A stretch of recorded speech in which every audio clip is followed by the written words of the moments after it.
to see you guys. Let's kill this external audio here real quick. Good to see everybody. Welcome, welcome, welcome. My name is Quinn Jacobson. You guys know who I am, I think, for the most part. And this is the Studio Q show live again. Hello, Will from Erie, PA. Good to see you, brother. We are back on board. We took a break last week because of the World Wet Plate Day. I'm sure some of you engaged in that. I had other things going on, so obviously I'm preoccupied with a few things. Hey, Mr. Paul Smith, good to see you from the UK. Good. Hey, we're going to continue on today.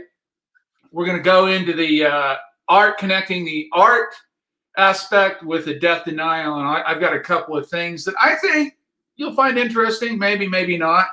I was telling Jeffrey that I had my first Moderna vaccine on the 13th of April.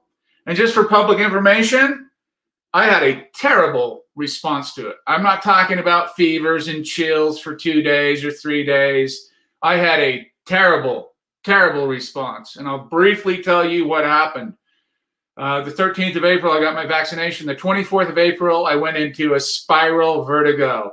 I have a vestibular problem, my inner ear from the military.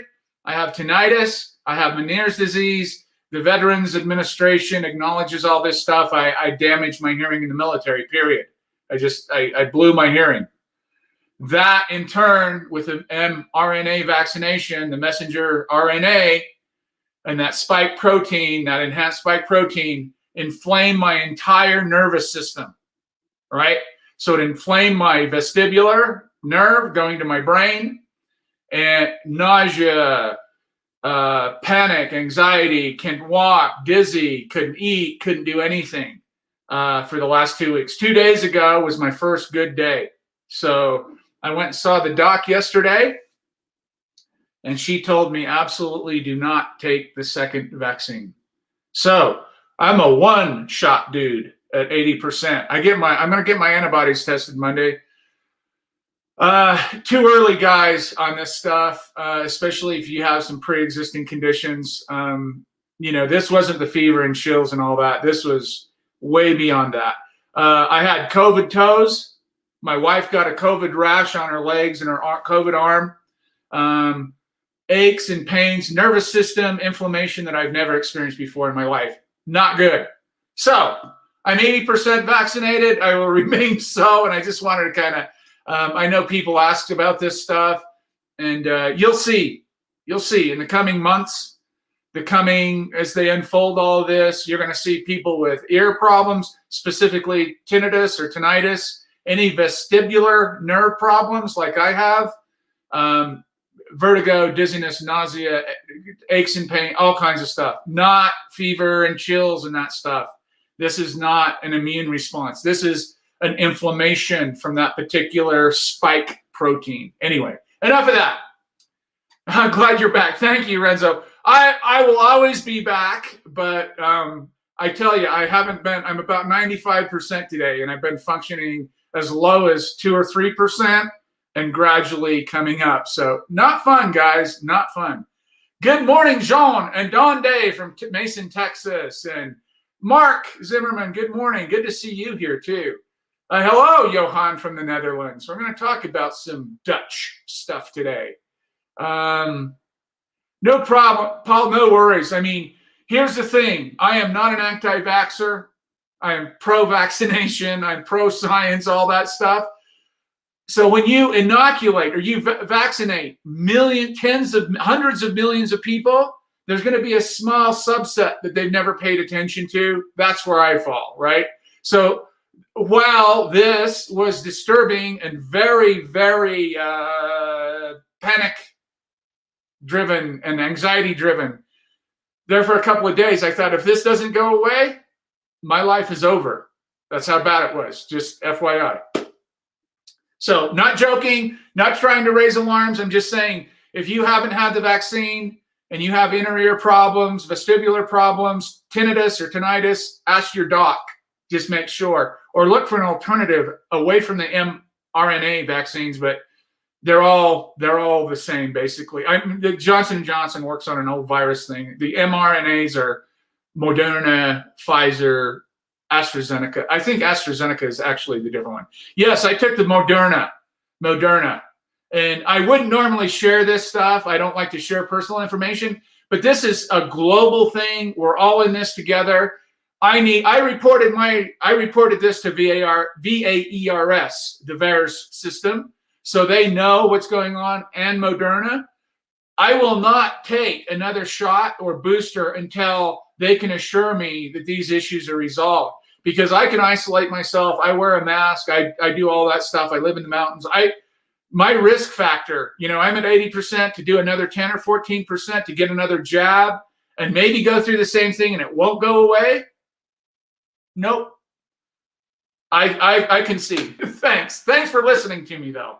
I hope everyone's well and healthy and happy, and your shots go well. I'm not advising people not to get the vaccine, not at all. I'm saying check it out. Make sure. I was confident that I was fine. Remember, 2 weeks after I got my jab, I had a sore arm for a day, nothing. 2 weeks went by. Perfect. Then a day hit, and I was just like, I had no energy, both my wife and I. And then that night, I went into this dark tunnel and just spun and swirled and just, living hell. Okay. Don said, we did Moderna. Wife had headaches. I had a sore arm. So sorry I have tinnitus, but wow, good for you, Don. That's a rarity. Usually the tinnitus tinnitus will ramp up because of the nerve issue. I've suffered from tinnitus, and Meniere's disease for 35 years, and never have I had anything like this. So just an FYI, I'm not trying to scare anybody. I'm not a doctor. I'm not giving you advice. I'm just telling you my personal experience with this. Your mileage will and may differ for sure. I want everybody to be safe. I don't want anybody not to be safe. So yes, Linda brings up a good point. That was their first concern, that I actually got COVID. Impossible. I didn't get COVID. No, that's to answer the question. No, I didn't have COVID. This was a direct relationship to my body responding to that message in that information in that mRNA vaccination to create antibodies. We don't have the virus. It's just a copy with information that tells your body to produce these antibodies. It takes about 2 weeks, and that's about when it hit me. My wife got a rash a little bit earlier, 3 or 4 days after. You're not thinking about this, though. You have a little, it's dry and cold up here, sometimes, a rash, My toes were itching and red. It's cold. And I didn't even think of the shot. It was out of my mind. It was gone. So until I connected all these things and I went down that terrible path of vertigo and tinnitus, headaches, neck pain, swelling, my body freaking out, everything. It's terrible. But yes, you're right. They said to check for COVID. I don't have COVID, but I will check for my antibodies. Hello from the UK. Thank you, Renzo. I am better. I'm 95% there. Thank God. I mean, literally, I can't. Thank you, Jeffrey. I can't risk that again. I have too much going in. My greenhouse went on pause for a week. So anyway, let's move on. Thanks for listening to my rant. I appreciate that. Let's go ahead. This is part 4 of part 5, and we're going to end this particular kind of idea of death denial with Sheldon Solomon. He just wrote me a few days ago.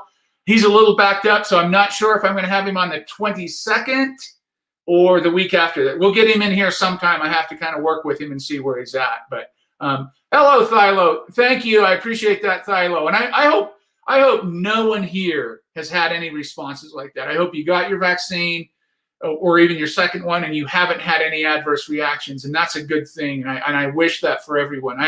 I'm not here to be anti-vax. I'm here to be science and cognizant that everybody's a little different. We all have our maladies and we respond to things differently. So this is the second part of what we're trying to get through on the death denial and death anxiety. And I'm going to present. I'm going to start out, and we know, everybody kind of knows that we have gone through Becker's idea, ideas from his book on denial of death. Then we talked about, try to explain that in a couple of episodes. And then we talked about terror management theory and Sheldon's work. And so what we're doing now is we're going to try to tie this together with what we do, art and photography, specifically wet plate. I'm going to address that this morning, or this when you're watching or listening to this. We're going to do, this is part 4 or 5, like I said, and this is where I'm going to try to connect the creativity and using this information and this death denial, death anxiety stuff. Technical questions, if you want to ask something, if you want to chime in, whatever. Recommended reading, recommended watching. There will be some graphic images here. And I don't want to offend anyone. I'm sensitive to people's concerns. You may find some of this imagery disturbing, but it is what it is, and you can shut me off if you don't like it or leave. Just please don't cuss me out. But no, you can cuss me out too. Oh, Pablo says he suffered for 2 or 3 days, aches and such with this. Yeah, very typical there, Pablo. Mine was very different. Very different. No, none of that. I would have signed up for 3 of those, 10 of those versus 1 of these. But good. I'm glad you're well, brother. I'm glad you're well. So that's what we're going to do. And we're going to start with getting into some of the Becker stuff and how he addressed creativity, art, and it falls in. You'll see it falls into this whole immortality project and buffer idea of his theory. Martin Heidegger, a German philosopher. My German friends and European friends might know who this gentleman was, but he has a great quote here. If I take death into my life, acknowledge it, and face it squarely, I will free myself from the anxiety of death and the pettiness of life. And only then will I be free to become myself. Very good quote. It's a lot like Albert Camus. His quote, he wrote in the margins of his book, if you can come to terms with your death, basically, I'm paraphrasing, you can overcome anything. The big question is what does that mean? And we're going to try to answer a little bit of that question for you creatives, us creatives, today, looking at Becker's theories and how he applied it to art. And I want to put this out there right now. Think about, and this is upcoming in a couple of slides, who do you think I picked in the photography world that best represents, both conceptually and semiotically, visually, who do you think I picked to represent the photography area in this? And I'll give you a few minutes. Chime in if you think of somebody. Some of you might know already, but we're going to continue on here, and I'll let you brew on that for a second. Chime in if you think you know, when I go into photography, who's the first guy, who's the first person I'm going to feature here. Anyway, death denial and art. Do we separate the art from the artist? Is a question that I think would have appealed to Becker, as it strikes at the heart of his work. In short, one's professional work is often an immortality project. We talked about this, how we use these other cultural devices, if you will, cultural ideas. We adapt to them and we use them as a buffer to keep that death anxiety of our head. We don't want to think about that. I've thought about death for 2 weeks straight now, every morning and every night. And we try to use these buffers to keep this death anxiety away. We don't want to die physically or symbolically, without meaning. We have all this anxiety built up in us. So in short, your professional work, your creative work, your work that you do in photography is often an immortality project, a buffer to keep you from thinking about that. So just like he says, work provides us with a legacy that can outlive our own temporary existence. And that's the idea about it, right? Or of it, which may minimize anxiety over our uncontrollable and impending physical death.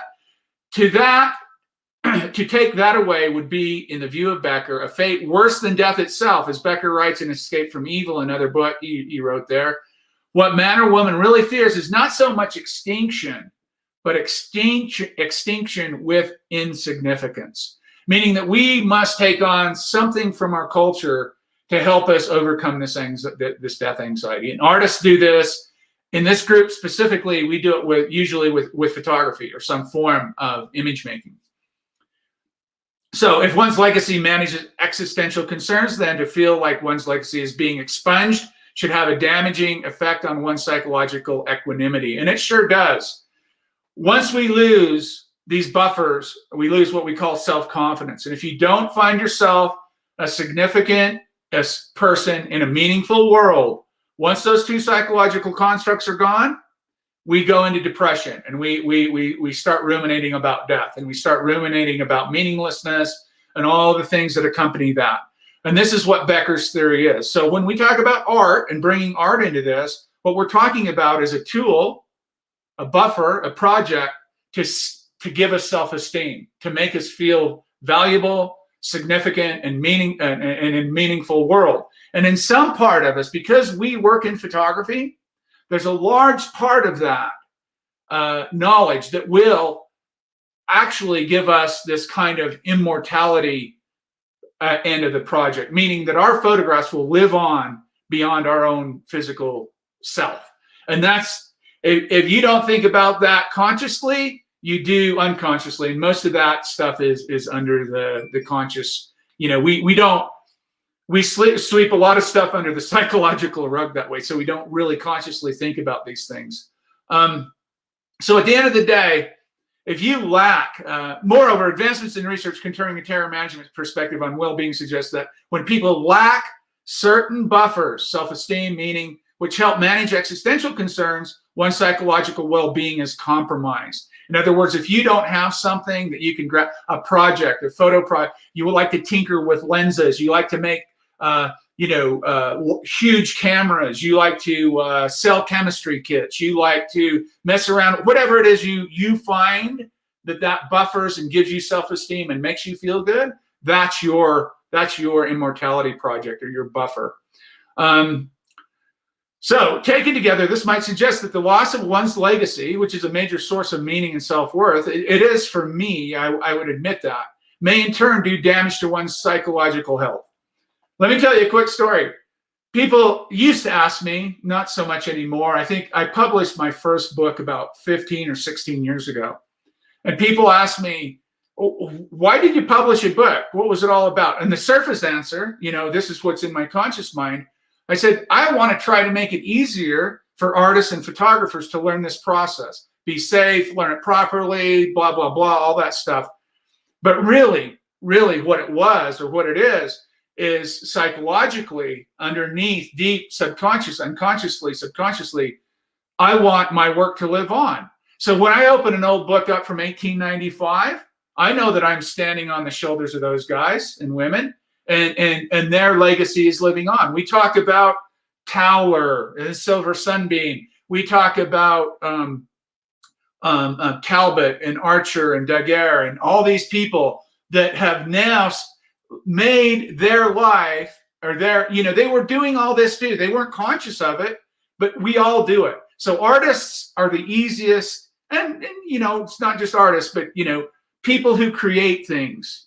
And it can be technical, creative, whatever. Just making things, creating things that will outlive your own kind of physical life. And I used to say that, man, I'm so indebted to these guys, all these guys that came before us, that I just wanted to have something contemporary and build on them. And I often say my books and a lot of that, most of that information, really all of it, came from the 19th century to early 20th century, and a little bit of my own experimentation. So let's talk about art and death denial. We have one Dutch person on the panel here, so I won't query Hank from Holland, but he better know what Vanitas are, right? So when we talk about Dutch Vanitas, and Veneta is Latin, or the variation there meaning vanity, what we're talking about is this symbolic work.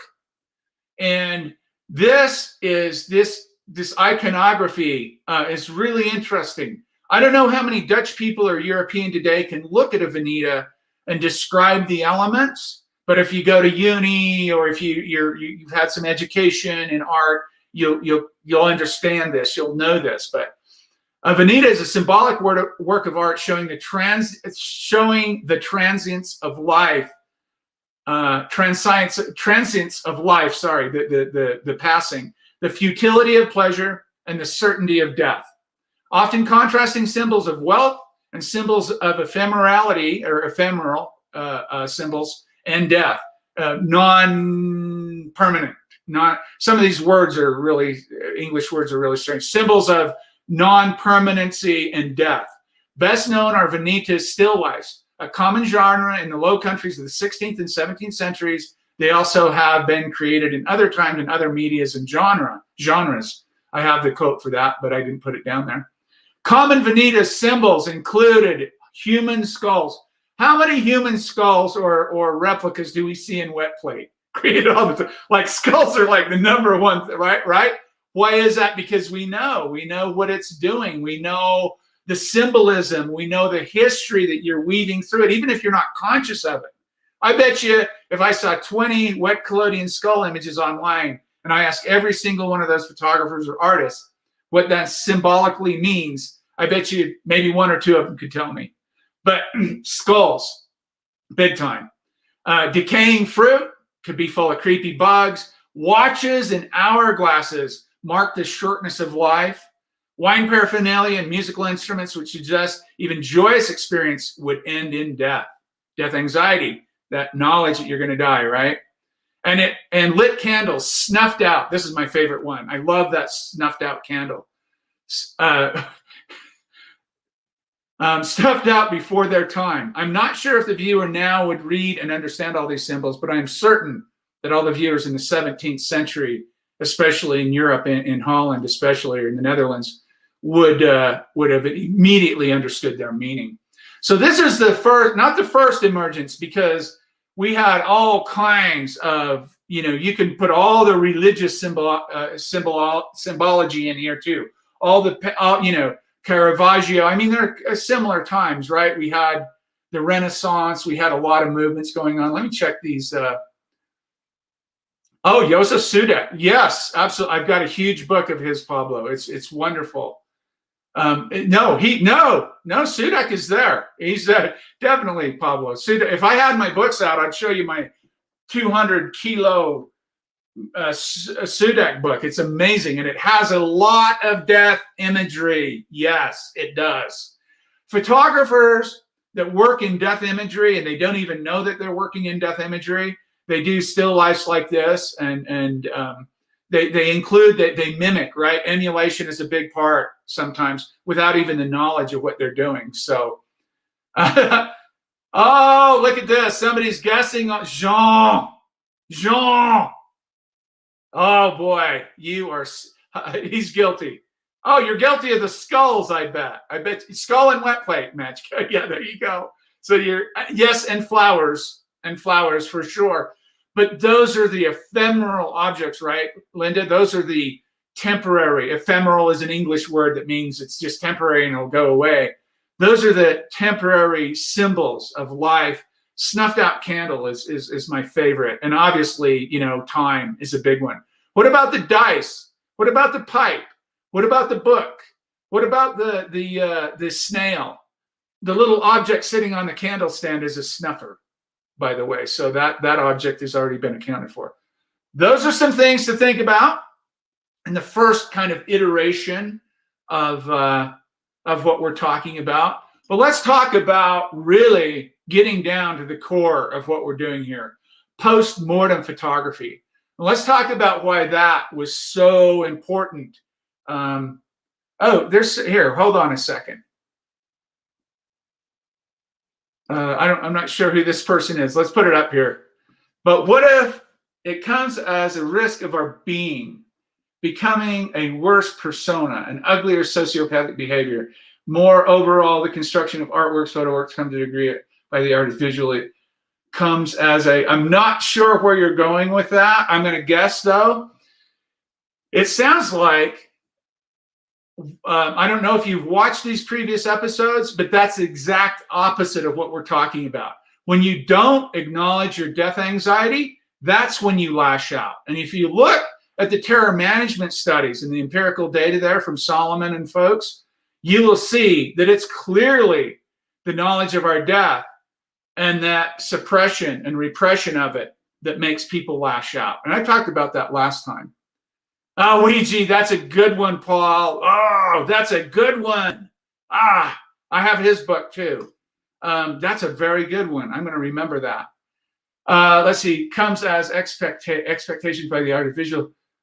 Yeah. So I'm not sure who's asking that, but that's the idea. When you repress your knowledge of your impending death, and somebody or something comes to you that's different and has different ideas, a different worldview, that'll make you lash out. That'll either make you try to convert them to your way of thinking, or you destroy them, right? Like Solomon said, my God is better than your God, and we'll kick your ass to prove it. Oh, Boguslaw, 23 on cubic number, a death in the Talmud tradition. Tell me about that, Boguslaw. What do you mean about that? I'm not sure what you mean. 23. I'll let him kind of respond to that, and we'll come back to that. So, post-mortem photography. We all know what that is. Very popular in the 19th century. Daguerreotypes and wet collodion really set that. And these photographers, a lot of times there were normal portrait photographers that would be hired out and go to a home and photograph the body or bodies of the deceased. They charged a lot of money because they couldn't work in their studio. They had to travel, the lighting and all this stuff. Some of them were incredible. I've looked at a lot of post-mortem wet collodion photographs. This example that I'm showing here, I mean, this was so completely staged, right? I mean, this is something, eyes open, the little person, I would imagine it's female. I don't know though, because they dress little boys in dresses back in the day as well too. But post-mortem photography as a denial of death, and I just want to talk about this. This phenomenon is defined by modern psychiatrists as an aspect of acute grief, like now and then just grieving, right? In this view, a normal grief is a process of emancipation from the bondage of the deceased, readjustment to the new environment in which the deceased is missing, and the formation of new relationships. In other words, normal grief allows you to grieve, like Kubler-Ross's steps of getting over death, that kind of stuff. Normal grief will allow you to comprehend what's happened slowly. You have denial, then acceptance and anger, all these things that you go through. But normal grief will allow you to readjust your world without this person in it, form new relationships. Acute grief doesn't allow that. So just as an idea, while acute grief as an inability to make these adjustments, an initial dwelling upon mental image of the deceased is considered to be normal. In acute grief, which is regarded as pathological, meaning a disease, it becomes a preoccupation. My point here is there was a lot of preoccupation with death, a lot of preoccupation with death denial in the 19th century through photography. And you can delve into this. This would be a great PhD topic, right? Or thesis, dissertation. This alone, post-mortem photography and death denial. Whole PhD dissertation there. From a sociological perspective, on the other hand, grief is a concept embedded in culture, right? So our culture is going to dictate, do we pay attention to the dead people? What are our rituals? Do we hide a lot of it? Do we not pay, what do we do? In this view, grief in the 19th century America is explainable. Now check this out.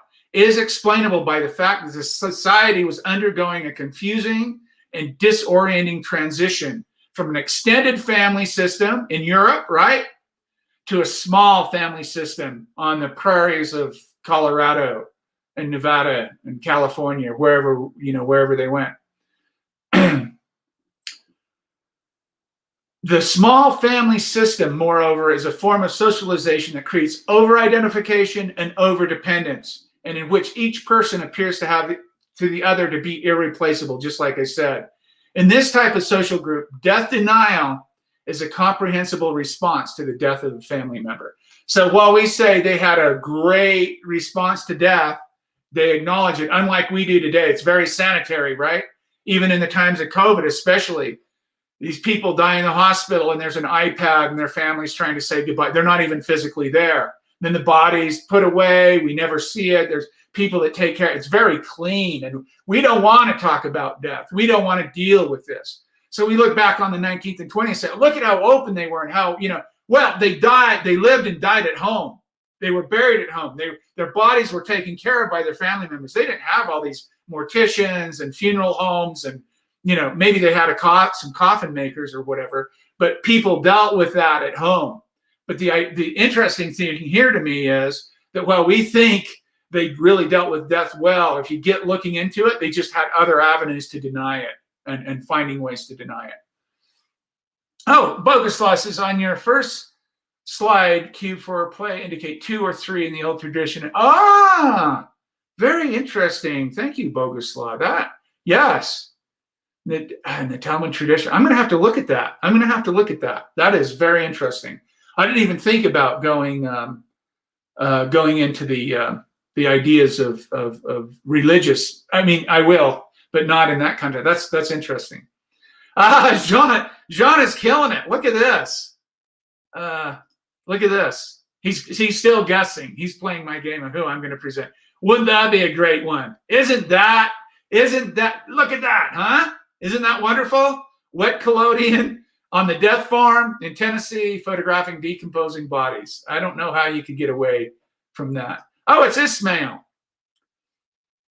Hi, Quinn. Hello, Ismail. It's me asking just now. Good to tune in to continue this discussion. Thank you for joining us. I have had episodes of being unreasonable to people around me post-recovering from horrible sickness, near death, or worse, paralysis. Moreover, frustration towards them not understanding my work. I feel the rage, but constrained by expectation of being civil and kept it in, and it became a buildup. Yeah, for sure. It's affecting my work. Interesting. Okay. Will this phase out? Yeah. Wow. That's a great question, Ismail. You know what? We should have that discussion via email. I'd love to talk to you about that, actually. That's very interesting. Let's talk, Ismail. I know what you mean. So that's post-mortem photography. Look who we're going to talk about. Of course. How can we know? Oh, that's a good one. That's a good one too, Steve. I love it. People are still ruminating on it. So many good ones. I couldn't fit them. I couldn't fit them all in. I had to pick a couple of genres. Joe Peter Witkin. If you don't know who he is, and this is where the imagery may be disturbing, and if you click out of here, I get it. I no problem. But it's just really important for me to make the point of who this person is and his thinking and how he's using art and death anxiety, death denial, and TMT in his work. If you take artists, and I don't care what genre they work in, if you take artists and you dive deep enough into their work, you're going to see this concept full and up front with nothing hiding. If you delve into their work deep enough, you will find their little tidbits everywhere. And this is what I'm going to point out with Joel Peter Witkin's work. Joel Peter Witkin, his work can seem grisly, obscene, perverse, and abject. He's 77 years old now, by the way. He says that some people who encounter his images unaware of his intent, quote, presume that I'm some sort of ghoul and have no moral boundaries. The total opposite is my reality. My work is a form of sacred work. In fact, I really think what I do is a form of contemporary religious iconography. Get that right out of the horse's mouth, right there. No holds barred. He doesn't talk about death denial, death anxiety, or TMT, but man, I'd love to have a conversation with him about it. I think that is, he says, I think that is very lacking in contemporary art because most of it is about escapism and not facing the harder realities. How about that? See all this stuff working unconsciously, and here he is speaking it into existence without having, I don't think he has any knowledge of it, of TMT, death denial, death anxiety. He could, but he's addressing it straightforward. Jeffrey sent me an article about cats and Socrates, how cats can live the good life beyond Socrates, referencing constantly. Once you see this, it's like buying a yellow Volkswagen. You've never seen yellow Volkswagens before. Now you see yellow Volkswagens everywhere. That's what this has done to my life. I am looking at art, at artists through this lens now. I have to. And I've always done that, but it's just a little more reformed now. Witkin is a practicing Catholic, which informs his relationship with mortality. Quote, I look forward to death as a Christian because my belief, and I love that belief, is that it's the beginning of everlasting life. There's your buffer. There's your immortality project. There's your construct around death denial and death anxiety. And we'll get into it a little more about what he's talking about here. Yeah. Oh, I already did that one. Jean says, Body Farm is great work.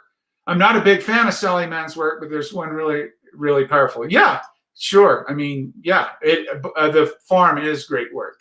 I like all of Sally Mann's work, actually. But if you haven't read about Glassman and Joe Peter Witkin's work in Mexico in the morgues, you need to. This is amazing stuff, guys. This is amazing death denial, death anxiety, TMT stuff. Here is Glassman. And he talks about this. This is in Mexico. And he talks about this young man's fingers literally growing up and stretching toward heaven as they prop him up and he's sitting there. We'll look at a little detail of this. But it says Witkin explains that the body was that of a punk and that there was nothing remarkable about it. However, he claims the body started to change during the autopsy. After witnessing or imagining this transformation, Witkin asked the technician not to clean it up. He sat the body in a chair and started taking pictures. I spent an hour and a half with this guy, and after that, he looked like a Saint Sebastian. He looked like a person who had grace.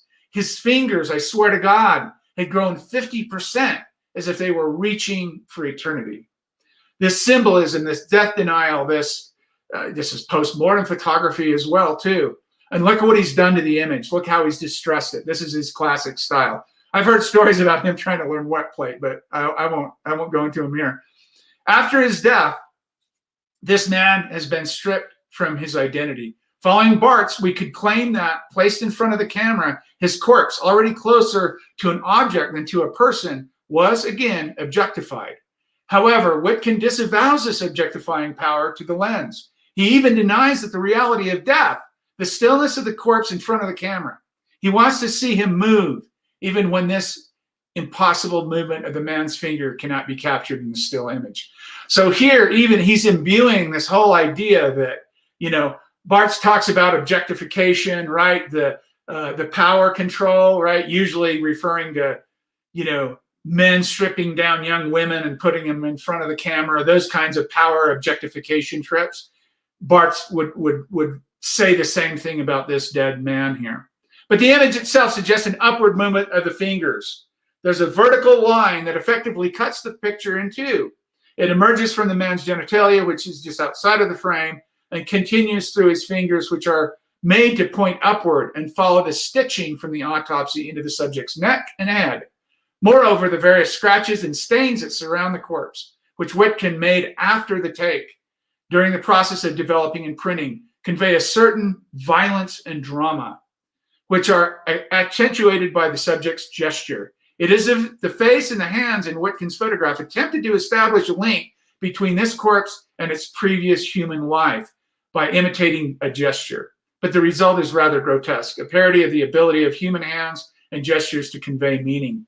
So here it is. He's taken this, distressed this image, showing the brutality and the drama. What Collodion does that well too, visually. So there's a lot of information packed in here. We'll just do a little close up.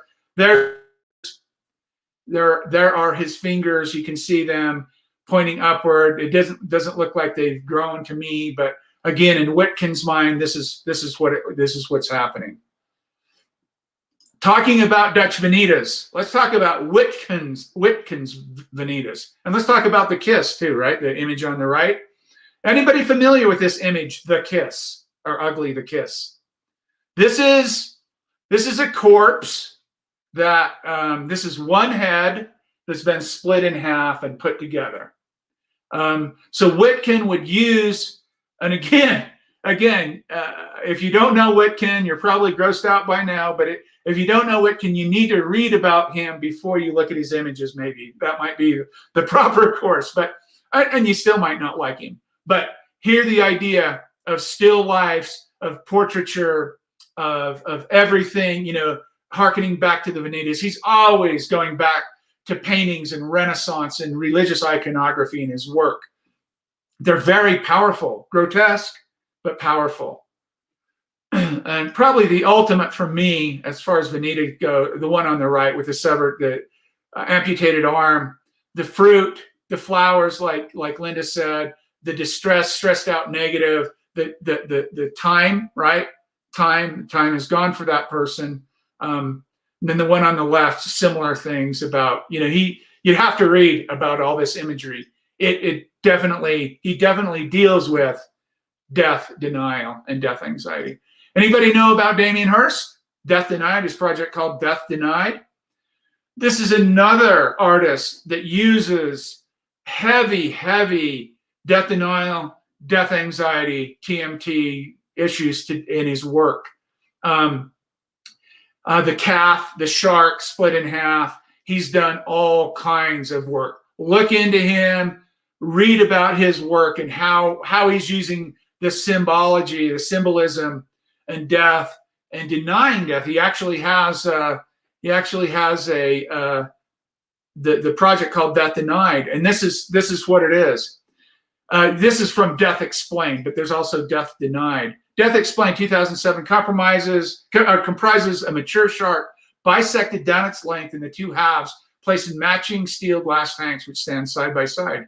This work is shown in an installation which is Death Denied, compromising a single shark, which is the same length as the one in Death Explained. So what he's doing, he's trying to show what death is, but still raising all that anxiety, right? Remember those that empirical data from Solomon? Once we're reminded of this, it's off to the races, so to speak. This work refers in part to the now mythic iconography of Hirst's own art making, notably his sculpture, The Physical Impossibility of Death in the Mind of Someone Living. Look at that. That was 28 years ago. Look at that. It's a good one. All these tie in very well. We just don't have time to go deep diving on them here. I just want to give you some references, and if you're interested to look into these, I think Sally Mann's Body Farm, even Sally Mann's What Remains, all of them. Ouija. Paul mentioned Ouija. Absolutely Ouija in the more literal form, right? Bullet holes. He was the first on the scene in New York City to crime scenes, fires. Just amazing. Look up Ouija. Mr. Arthur Ouija. Diana Mishra. I don't know who that person is. If you're saying to check him out, I will definitely check him out. Oh, great. Yeah, I'm going to put this up. Jeffrey just sent me the link. I'm going to CDC. This is the Socrates. Why cats may have more to teach us about living the good life than Socrates. It's good. I like getting this kind of stuff, guys. So if you read something and you think about this stuff, send it along to me because I want to share it with people. So Damien Hirst, Joe Peter Witkin, Sally Mann, so many of them dealing with death. I want to give you a quick summary of how I've incorporated death denial into my work. Making work, living in Europe, making work about the Shoah, the Holocaust, Jewish heritage, coming to America, making work about Native Americans and otherness and these marginalized communities. Death has been on my mind for a very, very long time. And I've tried to express these ideas living, like Damien Hirst says in his 92 work, death denied, death acknowledged, death entertained, and not in the literal sense, in the symbolic sense. So how I've incorporated death denial and TMT in my work, it's very straightforward. I had a very clear question to start with. Just like Becker's question, why do human beings treat other human beings so terrible, especially certain groups? I focus my work on marginalized communities, which in essence, when you marginalize communities, you are acting out on your own death anxiety. We know that. And the comment earlier, like I said, is the exact opposite. When you're not aware of it, you'll act out in maybe violent ways, right? We don't know. That's where genocide comes from. We're going to talk about what I recommend watching here in a minute.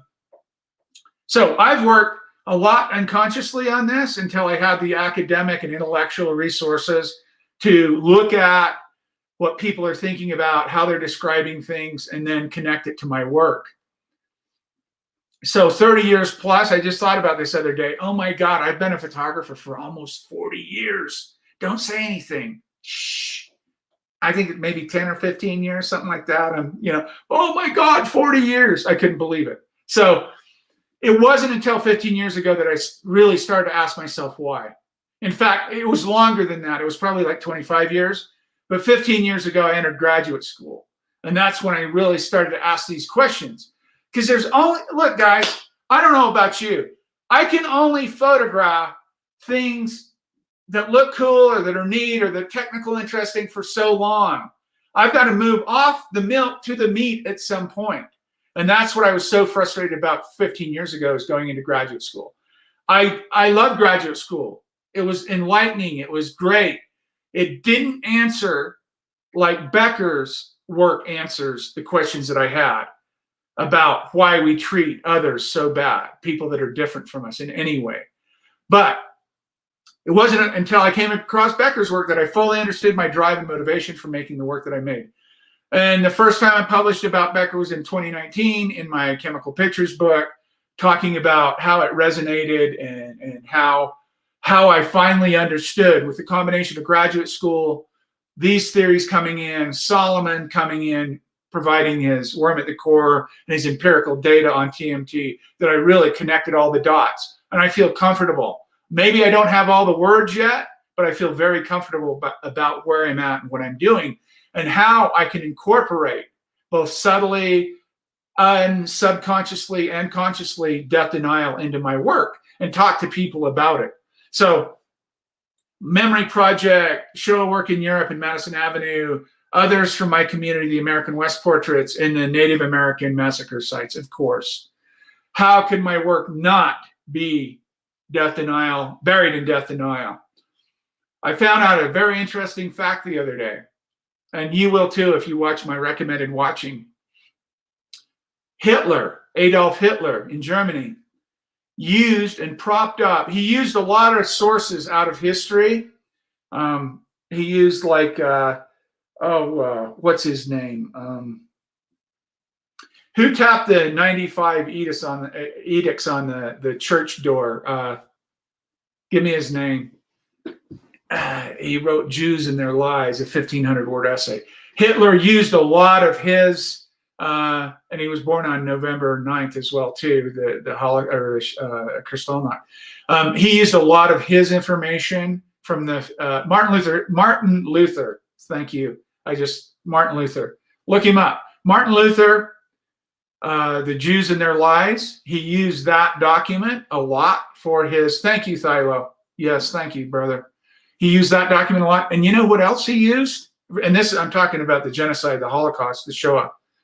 He used the example of the settlers, the colonizers in America, extinguishing the Native Americans. He used that idea a lot to justify his annihilation or attempted annihilation of a group of people. So I've incorporated this. I will continue to incorporate these ideas into my work. I wanted to throw a little bit of fodder out for you. If you want to investigate, if you're leaning toward or making this type of work, you should investigate why. You should ask yourself why, and look at these ideas. I'm not saying you have to jump on the death denial, kick. I'm saying this gives you a lot of fodder to work with, right? It doesn't matter. You don't have to make imagery that looks, you don't have to have dead bodies in your imagery. I'm using some of these ideas as extreme examples or obvious examples. There's subtle artwork, subtle imagery, subtle stuff, writing, sculpting, all of it dealing with this. And we know that it all deals with this. It's just, does the artist know that? And that's really the point today. Do you know why you're creating the work and how it may reference or dovetail into these ideas? And if you do, share it with us. Come on and share it with us, right? There's so many people out there that are making work that have no idea why they're doing it, and they don't investigate why. And maybe it's because they don't know how or where to start. So I'm hoping this gives you a little fodder. So do we have any, here I go with my Bueller thing again, any questions on, and Boguslaw sent a link. I'm going to push that over. Any questions on this? While I do this, I'm going to come over here. And for you folks out in YouTube land, I'm going to post Boguslaw's link about post-mortem. Ruby post-mortem photography. Okay, cool. This is, you'll have to copy and paste that link, I'm sure. But this is from Boguslaw. Let me look at that and see what it is. Private chat. Is that in private? Yeah. I'm going to open the link in the window. Let's take a look here. Oh, let me share this. Oh, yeah, look at it. Yeah, there's some beautiful daguerreotypes. Let me stop this just for a second. Go over here and share Boguslaw's link here. Thank you for that, Boguslaw. I appreciate that. Very nice. I love it when people get it. Look at that. Look at all those. This one struck me right away. This is a daguerreotype, of course. Look at that.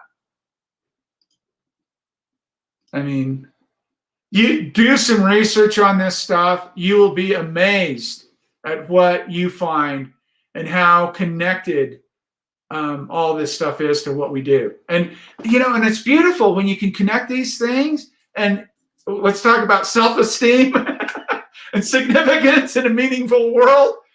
It really does make a big difference. And if we are, in fact, doing this to sustain ourselves so we procreate, make more kids, and continue the species. Why not acknowledge that through artwork and teach people about it? I think it's a good thing. Okay, can't post comments to some destinations. I don't care about that. Let's go back over here and see. Let's go to my rec. We have maybe a technical thing here too. Anybody have anything technical? I don't care if you don't. If you do, bring it on. If you don't, that's fine too. Let's jump over. You can come back to me. I have this book. I like it for a couple of reasons. Number one, I based a lot of I like Richard Avedon, for one thing. You want to hear his death denial quote? I'll paraphrase. I often use this. Years and years I've used, 25 years I've used this quote. Richard Avedon says two things. He says, in the end, meaning that when you're in the grave and he's photographing people, in the end, we're all skulls, right? We're all skulls. These guys, if you pick out nuggets and read their bios, read what they've written and what they think, they're just imbued with Becker stuff. Just like they can't quite articulate it in the kind of the academic or intellectual way. They're more poetic about it. But man, they're just dripping with this stuff. So Richard Avedon, I have the American West book as well. This is what I based my 2012 project on, coming back to the States as an expat, looking at my community through these kind of fresh eyes. He photographed similar, and check it out. Larry McMurtry wrote the introduction. That's James McMurtry's father, who just recently died. Larry McMurtry wrote Lonesome Dove and Brokeback Mountain. And I photographed his son, James McMurtry, who's a musician in Texas. Wonderful musician. I love him. Great storyteller, blah, blah, just like his dad, but just musically. But I love this book. It explains in detail how Avedon went about photographing the people in the American West. White backdrop, just wonderful, beautiful.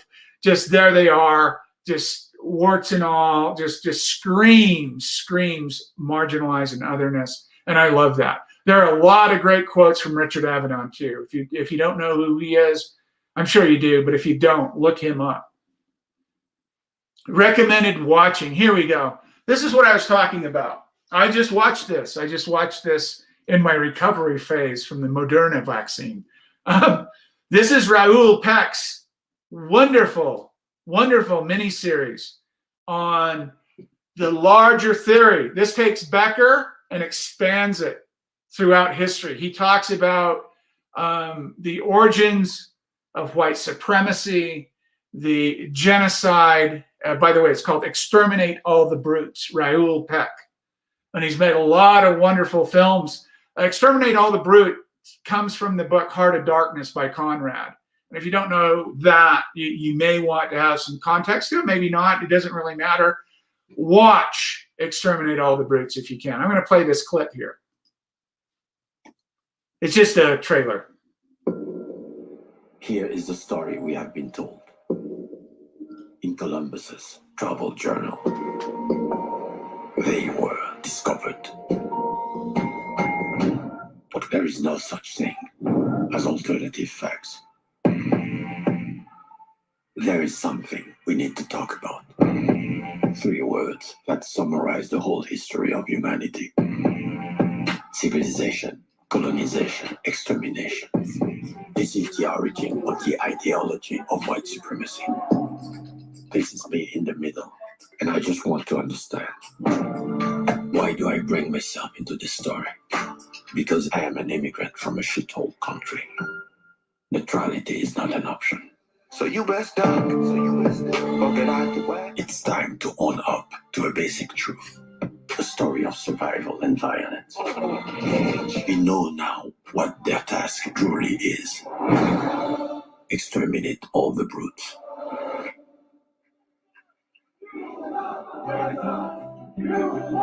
It's not knowledge we lack. You already know enough.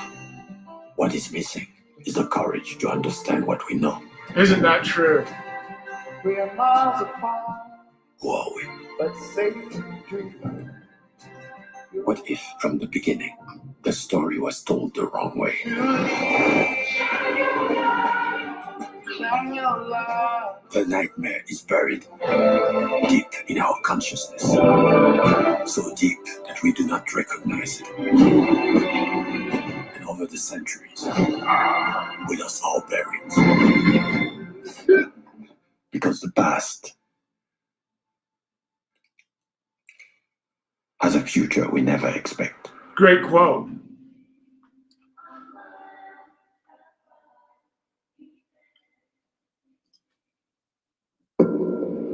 Here,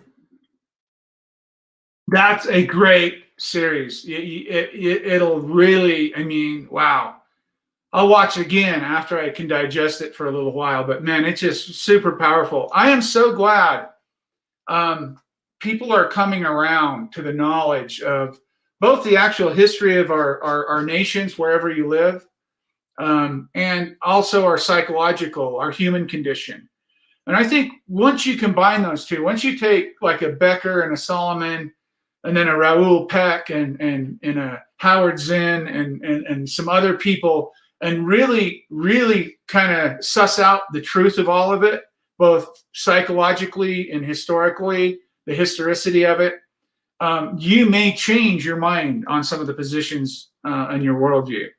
Maybe you won't, but there's a good chance that if you're open and you're curious about this is the crux of our issues in the world today, that these ideas of how we treat people. In America, we're so divided right now. The death denial is around me every single day. COVID has completely reminded us of our death every day. We have to wear a mask or get a shot or stay 6 feet away from people. These are constant reminders, right? And it's not enough to make a wet collodion plate of someone wearing a mask, right? That's not enough. There's deeper and more psychological and more important work I think you could do if you delved into it.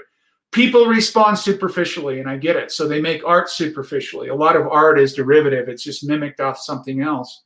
Sometimes I say it's emulated off something else. But at the end of the day, we don't have the ability to dictate our culture. Our culture is forced on us. So we need to step back and examine our history, our own motives, and as artists and photographers. And if you want to make serious work, if you're just a hobbyist here, if you're just like, hey, Quinn, relax, man, you are so uptight, right, Dad? And you got to have this and you got to write that. You got to know about this. No, I'm not saying you have to know that or be that or do that. If you're just in it to talk about your 300 millimeter f3 lens and what kind of iodizer you used and this is the lighting setup, great. That's fine. That's no problem. This information I want to communicate to people that have an open heart and open mind, that are looking for answers, that are seeking answers, not only in their life, but their artwork as well, which is a big part of their life, right? We talked about how we incorporate that and use that. I know it is for me. So that's what this is about. And if you were to combine the last 4 segments of this, combine all the reading and the video material and everything that we've done, and ponder on that and study that and do your own research for sure. I have just given you I've just thrown you a little bit of flakes. I haven't even really scratched the surface. I hope when Solomon comes on, I hope it's next week or the week after, that I'm just going to open the show to him. I've got some questions about art, about COVID, about all kinds of stuff right in our world, and dealing with TMT and death denial. But if you listen to Solomon when he comes on, ask him questions. I want to know, I want to have a clear, if he can answer it, I want to have a clear connection with people who are artists and people who use other methods, and if there's any differences. And I think there is. I'm going to let Solomon talk about that. And I wanted to say that for him. But at the end of the day, this is fodder for artists, for photographers, for just life in general. Just being curious. You don't even have to work in this process. You don't have to know anything about it. But at the end of the day, I think you'll find, if you consume this and take it seriously and look at it for real, and then examine, Socrates, right? Examine your own life in relation to your artwork. Examine your own ideas and philosophies and thoughts, and see if you can dovetail this stuff. I tell you, it'll be a lot more powerful. It'll attract people to your work, because if you can make some sense of it for them and how they might apply it or think about it, it could make a difference. So anyway, ladies and gentlemen, is there anything else? God, we've already gone, we just gone an hour. Yeah, okay, good. Anything at all? Does anyone have anything at all? No good words, nothing, huh? Okay, well, that's fine. We will try our best next time to have, I'm going to have to see what this week brings. It could be Solomon. It could be just a regular show. I'm going to save the 5th and final piece for him, just him. And we'll continue on with our regular wet coatings. We can go back to talking about Dallmeyer 3Bs and iodized collodion and how much asphalt do you put on a plate. I know, I'm cynical. I'm jaded. I'm just teasing you. Ask the questions. I love to have the questions. I love it. And if I didn't, if I missed your questions this week, forgive me. I may have missed a couple of technical questions. Send them again, or let's catch up next week. I really wanted to just concentrate on trying to convey some ideas for art, and a couple of artists that have done that. So, ladies and gentlemen, thank you so much. Thank you, Boguslaw and Jeffrey and Pablo and Hank. Thank you, Hank. I appreciate you coming in. I know you are our own. Oh, look at that. Look at that black paw. May your hands always be black and the light good. You stay safe. Have a great weekend. Be healthy. Be happy. We'll see you next Saturday, guys, ladies and gentlemen. Bye-bye. Ciao.